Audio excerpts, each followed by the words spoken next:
राधा, राधा बेटी। कौन साहब हैं आप? जी मैं राधा का मामा हूँ, आप लोगों से मिलने आया हूँ। ओहो, तो आप हैं राधा के मामा। मेरे छोटे बेटे को फांस लिया और बिना किसी लेन देन के अपनी भांजी को फटे पुराने कपड़ों में लपेटकर मेरे घर भेज दिया। ये धर्मशाला है या किसी भिखारी के पालने की जगह? हाँ? अब आ ही गए हो महाशय, तो एक बात सुन लो। मैंने तो सोच रखा था कि मैं अपने बेटे रवि की शादी कोई ऐसी लड़की से करूंगी जो बहुत सारा दहेज लाए, एक बहुत बड़ा टीवी। ब्लैक एंड व्हाइट या कलर, वो भी तो बतलाओ ना बेचारों को। तुम चुप रहो जी। हाँ, और 1 लाख रुपए पूरे नगद।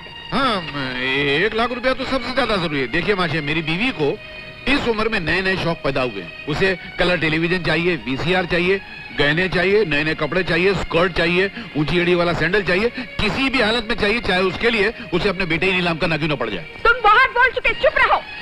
हाँ, रुपयों का इंतजाम कब तक होगा? अरे सर झुकाए क्या खड़े हो? अगर इंतजाम जल्दी नहीं हुआ ना तो याद। तो क्या करोगी? अब दुर्गा, मैं तुमसे पूछता हूँ, अगर इंतजाम नहीं हुआ तो तुम क्या करोगी? अपनी बहू को जिंदा जला डालोगी? कभी भूल कर ये काम मत करना, क्योंकि आजकल बड़ा सख्त कानून है उस सास के लिए जो अपनी बहू को जिंदा जला डालती है। कम से कम 14 साल की कैद हो जाती है उसको, और अंदर तुम्हारी तानाशाही भी नहीं चलेगी। और सबसे बड़ी बात यह है कि तुम्हारी गालियां सुनने को, तुम्हारा जुल्म सहने को और तुम्हारी सेवा करने को तुम्हारी बड़ी बहू भी अंदर नहीं होगी। समझ गई? हाँ हाँ समझ गई। मामा जी चले जाइए, अब यहाँ से चले जाइए, और आइंदा इस घर की चौखट पर कदम मत रखिएगा। चले जाइए मामा जी, चले जाइए। आज के बाद इस घर की दहलीज पर कदम भी नहीं रखूंगा। गरीब इंसान अपनी औलाद को ज़बानी प्यार और शब्दों की दौलत ही दे सकता है, क्योंकि दुनिया की दौलत तो उसकी हैसियत से बाहर होती है। बेटी, मैं ये अंगूठी लाया था तेरे लिए। जरा देखो तो अंगूठी। इतनी हल्की अंगूठी। तुमने हमें अपनी तरह भिखारी समझ रखा है क्या? ले जाओ अपनी अंगूठी, और खबरदार जो ऐसी घटिया चीजें दोबारा हमारे घर ले आए। खड़े खड़े मेरा मुंह क्या देख रहे हो? निकल जाओ यहाँ से। बाबूजी,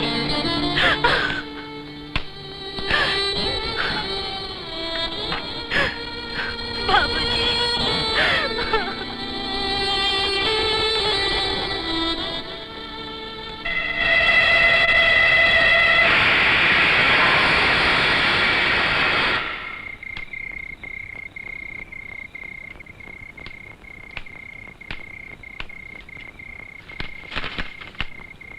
अरे रवि बेटे तुम? अरे मामा जी आप, नमस्ते। नमस्ते। कब से बैठा आपका इंतजार कर रहा है। क्यों?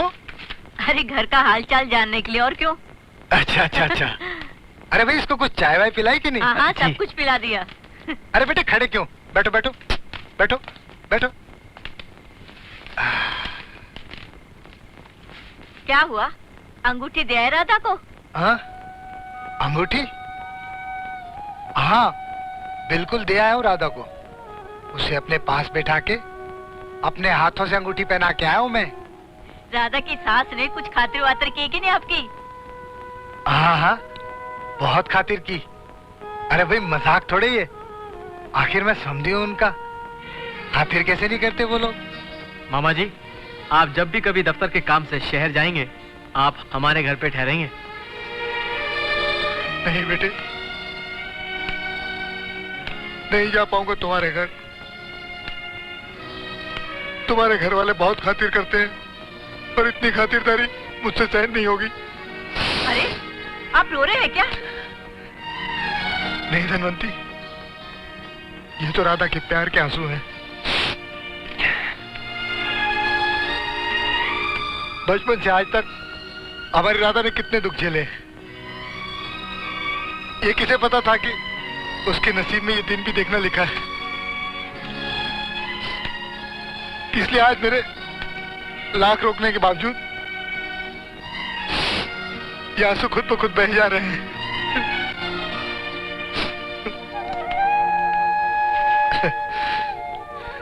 तेरा काम कैसा चल रहा है? बहुत अच्छा जी, शुक्रिया।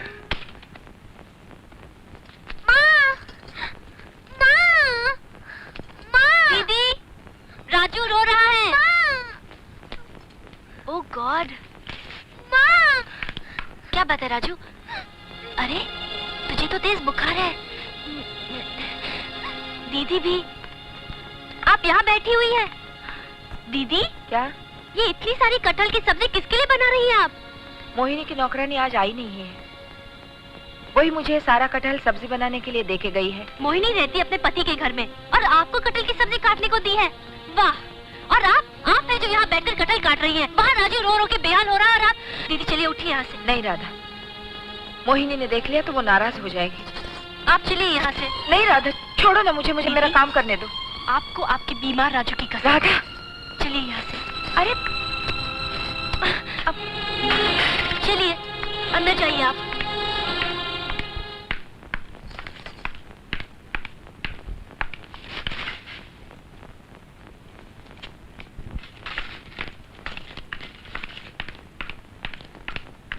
चुड़ैल, अरे ये कटहल वैसे की वैसी पड़ी है और ये महारानी गायब। अभी देखती हूँ। भाभी, बड़ी भाभी, बड़ी भाभी। एक मिनट, उनसे क्या काम है? मुझसे कहो। तुमसे क्यों कहूँ? मुझे उनसे काम है।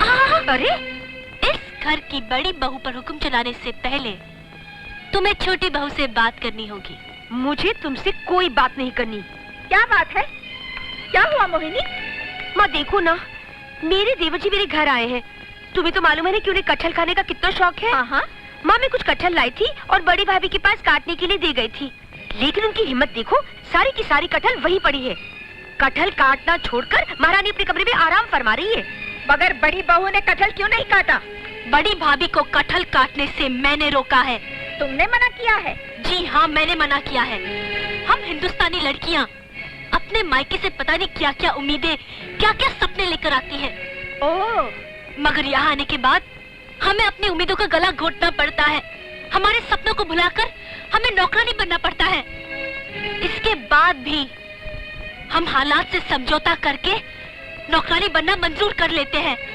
मगर माँ जी, अगर बाहर वाले आकर हमारे साथ नौकरानियों जैसा बर्ताव करे तो हमें यह हरगिज़ मंजूर नहीं होगा। उस दिन जब मैंने आपको बोला कि मुझे कटहल काटना नहीं आता, तो आप लाल पीली होकर बोली, क्या मुझे मेरे घर वालों ने सिर्फ बड़ी बड़ी बातें करना सिखाया है, कटहल काटना नहीं सिखाया? आज मैं आपसे पूछती हूँ माँ जी, क्या सिखाया आपने अपनी बेटी को? सिर्फ झगड़ा करना? सुन लो माँ, सुन लो। तुम सुनो श्रीमती मोहिनी जी, अगर तुम्हें अपने देवर को कटहल खिलाने का इतना ही शौक है तो अपनी माँ से कहो कि तुम्हें कटहल काटना सिखा दे। और अगर तुम्हारी माँ भी न जानती हो तो तुम मेरे पास आ जाओ। मैं तुम्हें कटहल साफ करना और काटना ऐसा सिखा दूंगी कि जिंदगी में दोबारा काटने का नाम नहीं लोगी। समझी मोहिनी जी? माँ, मेरी नाक कट जाएगी आज देवर के सामने। क्या खिलाऊंगी उन्हें आज? अरे बेटी, तुम अपने देवर को किसी अच्छी होटल में ले जाके खाना खिला देना। इस बहाने मैं भी तुम्हारे साथ खाने आ जाऊंगी।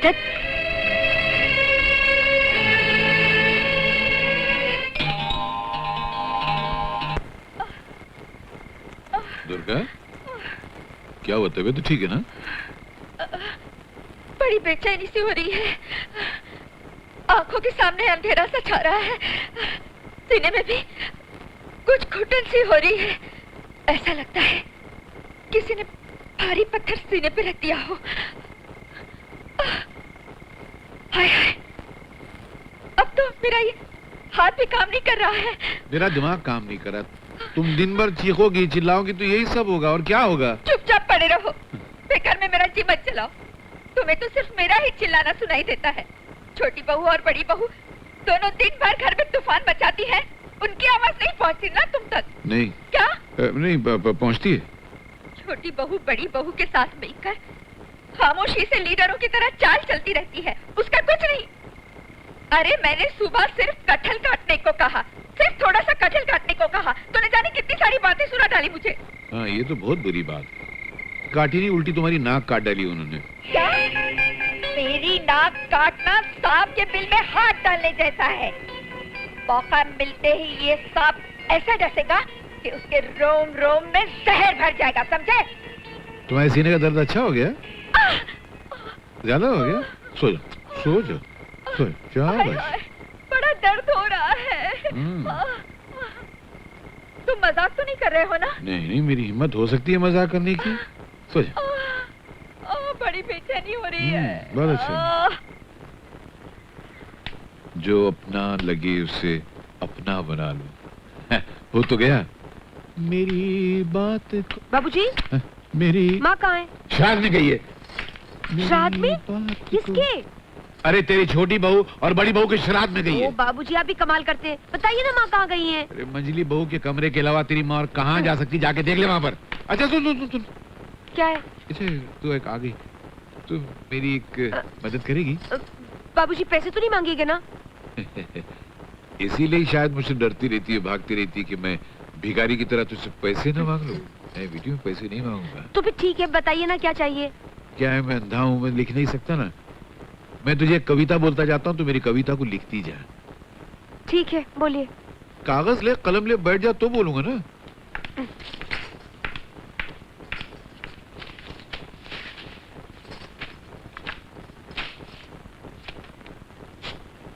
हाँ बोलिए। मैं कविता लिखा रहा हूँ। किसे लिखवा रहे हैं आप? सामने मोहिनी नहीं बैठी है? यहाँ आपके अलावा और कोई नहीं है बाबूजी।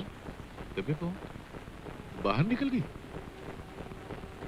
मैं देख नहीं सकता तो ये लोग मेरे अंधेपन का मजाक उड़ाते हैं। इनके कारण मैं अंधा बन गया। इनके कारण? हाँ, इनके कारण मैं अंधा हो गया।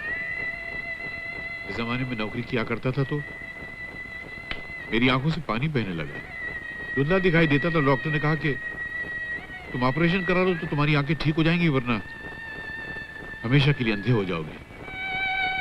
मैंने मेरे मालिक से हाथ जोड़कर अपने प्रोविडेंट फंड से 10,000 रुपए उधार मांगे। उसने पैसे दिए। मैंने डॉक्टर से ऑपरेशन की तारीख मुकर्रर की, लेकिन मैं जिस दिन ऑपरेशन कराने जा रहा था। अजी सुन रहे हो? क्या है, जल्दी बोलो, मेरी गाड़ी की देर हो रही है। अविनाश बाबू आए थे, कह रहे थे 10 दिन के बाद उनका बेटा दीपक विदेश जा रहा है। उसके विदेश जाने से पहले मोहिनी और दीपक का ब्याह हो जाए तो अच्छा होगा। 10 दिन के अंदर? मेरा मतलब होगा कैसे? इतना पैसा आएगा कहां से? वैसे भी बेचारी मोहिनी के 3 रिश्ते तो टूट चुके हैं। अगर ये रिश्ता भी टूट गया तो सारी जिंदगी ये घर में कुंवारी बैठी रहेगी। अच्छी बात। ये मेरा सामान अलमारी में रख दो। मैं डॉक्टर हशमत को टेलीग्राम भेज दूंगा कि मेरा अपॉइंटमेंट कैंसिल कर दो। मैं बेटी का ब्याह करा रहा हूं, इसलिए ऑपरेशन नहीं करा सकता। ये अंदर रख दो। उस दिन के बाद उम्मीद की एक किरण बची थी, वो भी बुझ गई। मैं हमेशा के लिए अंधा हो गया। नहीं बाबूजी, एक बेटी ने दिल दुखाया तो इतना रो दिए। क्या मैं आपकी बेटी नहीं हूँ? हाँ बेटी है। तो चलिए मैं आपकी कविता लिख देती हूँ। नहीं बेटी, जाने दे। बाबूजी, हाँ बेटी। मैं आपकी कविता लिख देती हूँ बाबूजी। हाँ बोलिए आप।